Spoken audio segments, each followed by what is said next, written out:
मुझे डेव बनना ही है एट एनी कॉस्ट। ये ना हार्ड वायर्ड हो गया है मेरे दिमाग में, अब सनक हो गया, मुझे जिद चढ़ गया अब इस चीज की कि hello guys, welcome back to the channel and I hope you guys are doing well और आप सबकी कोडिंग बिंदास चल रही होगी मेरी तरह। और जैसा कि हमने लास्ट वीडियो में डिस्कस किया था कि आज हम लोग मल्टी थ्रेडिंग का एक प्रोजेक्ट लिखने वाले हैं। तो अभी बज चुके हैं दोपहर के 3 और मैं तैयार हो गया हूँ बिल्कुल, मतलब नहा धो के फिट हो गया हूँ एकदम। और मैंने बनाना शेक पी लिया है और मैंने कॉफी भी पी लिया है, तो I am ready to go. मैं वीडियो पहले इसलिए नहीं स्टार्ट कर पाया क्योंकि I have some calls to attend. ठीक है, मैं कुछ कॉल्स पे था तो उतना मेरा फ्लो नहीं बन पाया। ठीक है ना, तो क्योंकि वीडियो बनाने के लिए ना एक मूड का भी अच्छा होना काफी मैटर करता है कि अगर आपका मूड बढ़िया है तो आप अच्छे से बोल पाओगे, अच्छी बातें बता पाओगे, राइट। तो वो भी एक इम्पोर्टेंट फैक्टर है इसमें ना। अभी सारी चीजें आर ऑलमोस्ट डन। अभी हम चलते हैं अपनी लैपटॉप स्क्रीन पे और we will start a multi threading project. और मैं तुम्हें बताता हूँ कि मैंने मल्टी थ्रेडिंग कहाँ से पढ़ी। तो एक ना दुर्गा सॉफ्ट करके एक चैनल है यूट्यूब पे, आई होप आप सबको वो पता हो। तो दुर्गा सॉफ्ट से ना मैंने यहाँ पे ये देखो, ये मेरे पूरे नोट्स हैं मल्टी थ्रेडिंग के। ये मल्टी थ्रेडिंग ये लिखा हुआ ना, अराउंड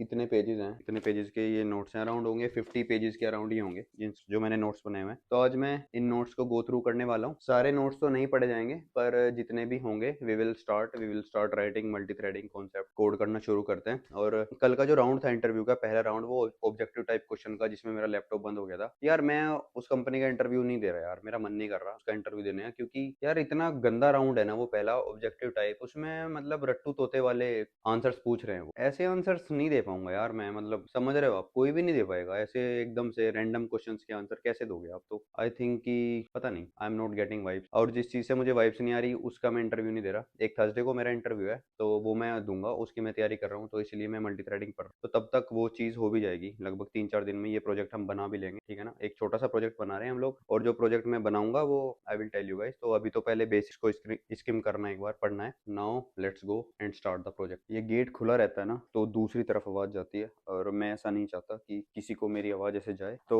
अब अपना प्रोटीन पीते हैं एक बार। और गाइज मेरी वीडियोस में नथिंग इज स्पॉन्सर्ड, ठीक है, कुछ भी स्पॉन्सर्ड नहीं है। जो भी मैं आपको प्रोडक्ट्स दिखाता हूँ वो सभी प्रोडक्ट्स मैं यूज करता हूँ। टाइम टू टाइम मैं दूसरे प्रोडक्ट्स भी यूज करते रहता हूँ, किसी का प्रमोशन नहीं है। जो चीजें मैं यूज कर रहा हूँ वो कुछ भी आप चाहें तो यूज कर सकते हैं, नहीं चाहे तो नहीं कर। मुझे कोई पैसे नहीं दे रहा इस चीज के, जो आपको बेस्ट लगे। ठीक है, बेस्ट फॉर यू। अब हम पीते हैं प्रोटीन। बनाना शेक पी लिया था, this is the second meal of the day. अब इसका टेस्ट देखना कितना गंदा लगेगा।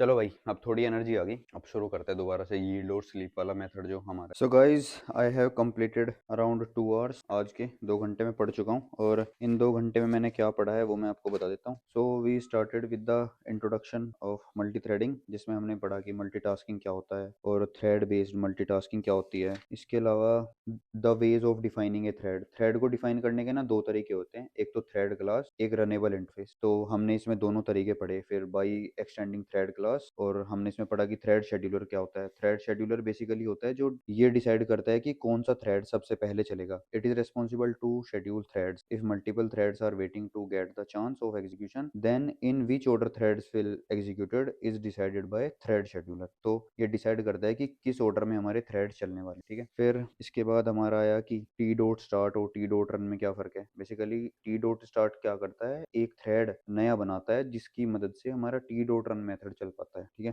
फिर इसके बाद हमने पढ़ा importance of thread class start method. Start method की इंपोर्टेंस क्या है, बेसिकली यही है जो मैंने आपको बताया। Start method is responsible to register the thread with thread scheduler. ये क्या करता है, थ्रेड शेड्यूलर में हमारा जो थ्रेड है उसे रजिस्टर करता है। यहाँ कुछ तरीके हैं, अलग अलग सिनेरियोज हैं कि अगर हम रन मेथड को ओवरलोड कर दें, ये सब तुम्हें पढ़ने के बाद ही समझ आएगा। ठीक है ना, फिर हमने पढ़ा कि थ्रेड लाइफ साइकिल क्या है। Basically thread life cycle is something कि कैसे थ्रेड स्टार्ट से लेके डेड तक जाता है। जैसे हमारी लाइफ साइकिल होती है ना इंसानों की, ऐसे ही थ्रेड की भी लाइफ साइकिल है। ठीक है, फिर इसके बाद हमने पढ़ा कि defining a thread by implementing runnable interface. पहला तरीका क्या था, यूजिंग थ्रेड क्लास, एक थ्रेड को डिफाइन करने का, और दूसरा तरीका है हमारा थ्रेड को डिफाइन करने का इज रनेबल इंटरफेस। ठीक है, ये पढ़ा हमने। उसके बाद हमने पढ़ा कि which approach is best to define a thread. तो थ्रेड को डिफाइन करने की रनेबल जो हमारा इंटरफेस वाला तरीका है ये बेस्ट है, क्योंकि हम जावा में मल्टीपल इंटरफेसेस को इंप्लीमेंट कर सकते हैं, बट हम एक ही क्लास को एक्सटेंड कर सकते सकते हैं। थ्रेड क्लास है ना, तो एक क्लास को एक्सटेंड कर सकते हैं, तो उससे हमारी जो फंक्शनैलिटीज़ है ना वो काफ़ी लिमिटेड हो जाती हैं। पर अगर हम रनेबल इंटरफेस का इस्तेमाल करते हैं तो हम मल्टीपल इंटरफेसेस को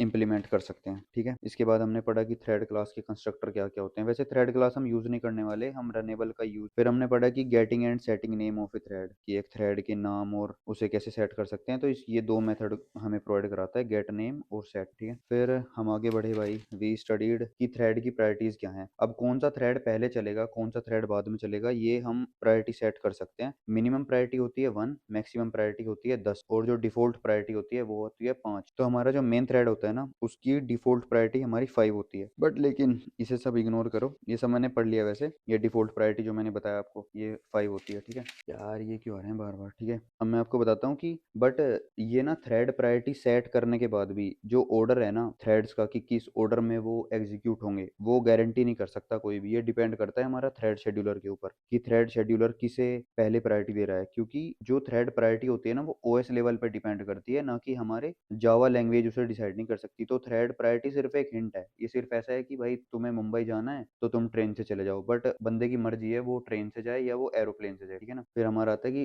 प्रिवेंट थ्रेड एग्जीक्यूशन, की जो थ्रेड एग्जीक्यूशन है उसे आप कैसे प्रिवेंट कर सकते हो। तो इसमें 3 तरीके हैं, यील्ड, जॉइन और स्लीप। ठीक है, तो यील्ड एक ऐसा तरीका है, लेट से मैं यहाँ पे खड़ा हूँ, एक थ्रेड, एक मिनट का एग्जांपल लेते हैं। लेट से ये हमारा एक थ्रेड पहले से खड़ा हुआ था। ठीक है, अब एक थ्रेड हमारा पानी पीने के लिए खड़ा था, पर दूसरा जो थ्रेड है ये मरने वाला है प्यास की वजह से। तो हम क्या करेंगे, इस थ्रेड को बोलेंगे भाई रुक जा, यील्ड कर। ठीक है, और इसे चांस दे दे। बट लेकिन इसमें भी एक दिक्कत है कि ओएस के लिए ना ये भी सिर्फ एक हिंट है, ये भी सिर्फ एक हिंट है कि भाई इसे चांस दे दे पहले और इसे वेट करा दो। बट ओएस के ऊपर डिपेंड करता है कि क्या पता वो इसे ही पहले चांस दे, इसे वेटिंग में ही रखे, भले ये मर जाए पर चांस वो पहले इसे ही दे। तो बस यील्ड एक हिंट है कि भाई पहले इसे आन दे और इसे तू रोक के रख, अभी इसे वहीं रोक दे जहाँ पे ये है, और इसे इसे पानी पिला दे। ठीक है ना, तो यील्ड भी बस एक हिंट है, जैसे हमारा थ्रेड प्रायोरिटी हिंट था ना, ऐसे यील्ड भी हमारा बस एक। इसके अलावा गाइज ये 2 तरीके आते हैं, ज्वाइन और स्लीप। अभी ये मैंने नहीं पढ़े हैं, पार्ट स्लीप, ये रहा स्लीप मेथड, स्लीप, तो ये अभी मैं पढ़ने वाला हूँ। इसके बाद आएगा सिंक्रोनाइजेशन, तो मैं आज पार्ट 6 तक ही पढ़ने वाला हूँ। ठीक है, पार्ट 7 से लेके और we have up to part 14। Part 14 ये पार्ट 14 वाला पार्ट हम कल कंटिन्यू करेंगे या तो रात में, पर अभी बस मैं ये 3 पेज और पढ़ने वाला हूँ, उसके बाद मैं क्वेश्चन सोल्व करूँगा। आई होप गाइस आप लोगों को जो मेरी एक्सप्लेनेशन है वो थोड़ी थोड़ी समझ आ गई होगी। बाकी मैं जो इसकी प्लेलिस्ट है ना मल्टी थ्रेडिंग की, वो आपको मैं डिस्क्रिप्शन में शेयर कर दूंगा एज ऑलवेज, जो मैं करता ही आया हूँ अभी, और वो मैं आपको शेयर कर दूंगा। यार ये नोट्स की पीडीएफ बनाने में थोड़ा टाइम लगेगा, अदरवाइज मैं आपको ये दे देता, पर आई वुड रिकमेंड कि आपको किसी के नोट्स नहीं पढ़ने चाहिए। ठीक है ना, मैं हमेशा अपने नोट्स को इंप्रूव करता रहता हूँ यूजिंग चैट जीपीटी, उससे क्वेश्चन पूछ पूछ के, जिससे फॉर फ्यूचर इट बहुत ज्यादा क्लियरिटी आ जाए। तो एकदम ही सिंपल नोट्स बनाता हूँ मैं, जो मेरी समझ, ऐसे नोट्स बनाने चाहिए हमेशा आपको, ना आपको किसी ट्यूटर की लैंग्वेज फॉलो करनी चाहिए, ना किसी ऑनलाइन ट्यूटोरियल की या किसी की भी नहीं, आपको अपनी लैंग्वेज में अपने नोट्स बनाना, क्योंकि वही आपके काम है। अब मैं मल्टी थ्रेडिंग इतनी तेजी के साथ क्यों पढ़ पा रहा हूँ, क्योंकि मैंने इसे पहले पढ़ा हुआ है और मैंने इसके नोट्स बनाए, तो it is very helpful for me to get the basic concept. ठीक है ना, तो ऐसे ही आपको ना अपने हर चीज के नोट्स बनाने चाहिए। अभी जैसे मैं डीएस पढ़ रहा हूँ, तो डीएस के भी मैं अपने नोट्स, वो हालांकि मैं हाथ से नहीं लिखता, वो मैं वन नोट में बनाता रहता, तो वन नोट में मेरे सारे नोट्स। तो this is how I study, मैं ऐसे ही पढ़ता हूँ। मेरे नोट्स मेरे लिए सबसे ज्यादा जरूरी, क्योंकि अगर आपके नोट्स ही नहीं होंगे ना आपके पास, तो आप उसे याद कैसे रखोगे, तो रिवाइज कैसे करोगे, क्योंकि रिवीजन पढ़ने से भी ज्यादा इंपॉर्टेंट। तो you should maintain your notes. ठीक है, ये बहुत ही प्रो टिप दे रहा हूँ मैं आपको, वैसे ये सबको पता ही है, पर फिर भी notes is the most important thing. तो नोट्स बनाओ आप अपने। और अभी मुझे भूख लग रही है, मैं कुछ खाता हूँ, या पहले स्लीप और ज्वाइन पढ़ लेते हैं, फिर ही कुछ होंगे, नहीं तो खाने के टाइम पे ना फिर अपन डिस्ट्रैक्ट हो जाएंगे और फिर पढ़ नहीं पाएंगे। तो पहले स्लीप और ज्वाइन दोनों पढ़ लेते हैं। आई नो इनका भी फंक्शन ऐसा ही है, जो यील्ड जैसा ही, बट क्योंकि इसे कोई कंट्रोल नहीं कर सकता, ये ओएस पे डिपेंड करता है, जो एग्जीक्यूशन है ना थ्रेड का, कि कौन सा थ्रेड पहले से, ये ओएस पे ही डिपेंड। तो चलो अब एक बार इन दोनों को पढ़ लेते हैं।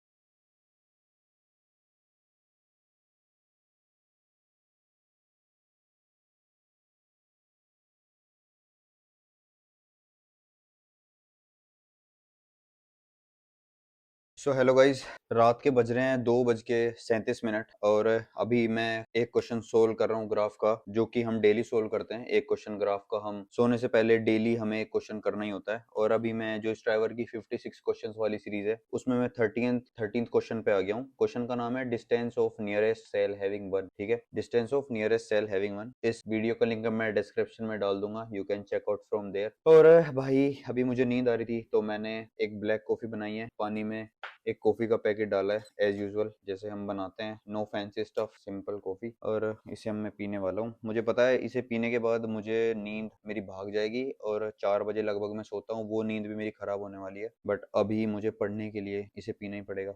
मुझे डेव बनना ही है एट एनी कॉस्ट। ये ना हार्ड वायर्ड हो गया है मेरे दिमाग में। अब सनक हो गया, मुझे जिद चढ़ गया है इस चीज की कि अब या तो मैं डेव बनूंगा या अब मैं कुछ नहीं बन। अब दो ही रास्ते हैं मेरे पास, या तो डेव या तो गाँव घर चला जाऊं बस। इसके अलावा मेरे पास कोई रास्ता मैंने खुद के लिए छोड़ा नहीं, ठीक है। क्योंकि मैं जब डेव्स को देखता हूँ ना, मैं उन्हें बहुत इज्जत के साथ देख, I see them as a respectable guys, ठीक है, कूल गाइज जो कुछ कूल स्टफ करते हैं, मैं उन्हें उस नजर से देखता हूँ। तो I want to be that cool guy, ठीक है ना। तो इसके लिए तुम्हें लग रहा होगा कॉफी पीते ही इतना ज्ञान देने लग गया, बट ये जो ग्राइंड्स है ना, जो रात में हम लोग बैठ के पढ़ते हैं करते हैं, ये हम अपने उन सपनों के लिए करते हैं जिन्हें हमने दूसरों को जीते हुए देखा है, जिन्हें जो हमारी फैंटेसीज हैं, जैसा हम बनना चाहते हैं, जिनकी हम इज्जत करते हैं, हम वैसे ही बनना चाहते हैं ना लाइफ में, जिनकी हम रेस्पेक्ट करते हैं। और हम रेस्पेक्ट उनकी तभी करते हैं जब उन्होंने कुछ उखाड़ा होता है लाइफ, तो हमें वैसे ही बनना, तो हमें डेव बनना है। और अभी मैं क्वेश्चन लगा रहा हूँ, distance of nearest cell having one. To be honest बताऊं तो ग्राफ मुझे बहुत ज्यादा ऐसा समझ नहीं आ रहा कि कोई मुझे अलग से क्वेश्चन मिलेगा तो अभी मैं उसे सोल्व कर दूंगा। बट हाँ ये है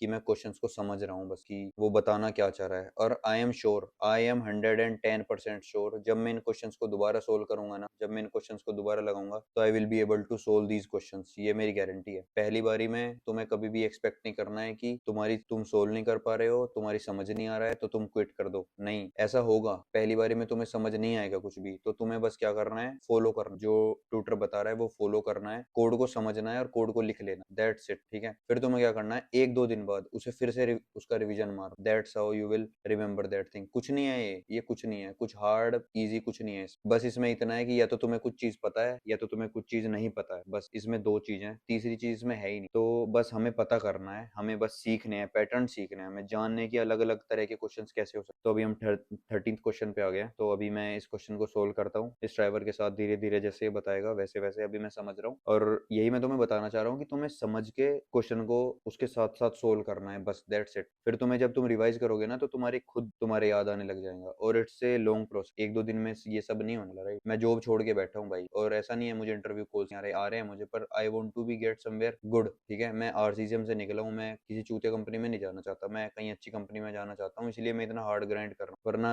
कोई टटपूंजिया कंपनी तो मुझे कल ही मिल जाएगी, कल ही मैं इंटरव्यू क्रैक कर लूंगा, बट मैं नहीं करना चाहता, मैं कहीं अच्छी जगह जाना चाहता। तो इसी मोटिवेशन के साथ लेट्स स्टार्ट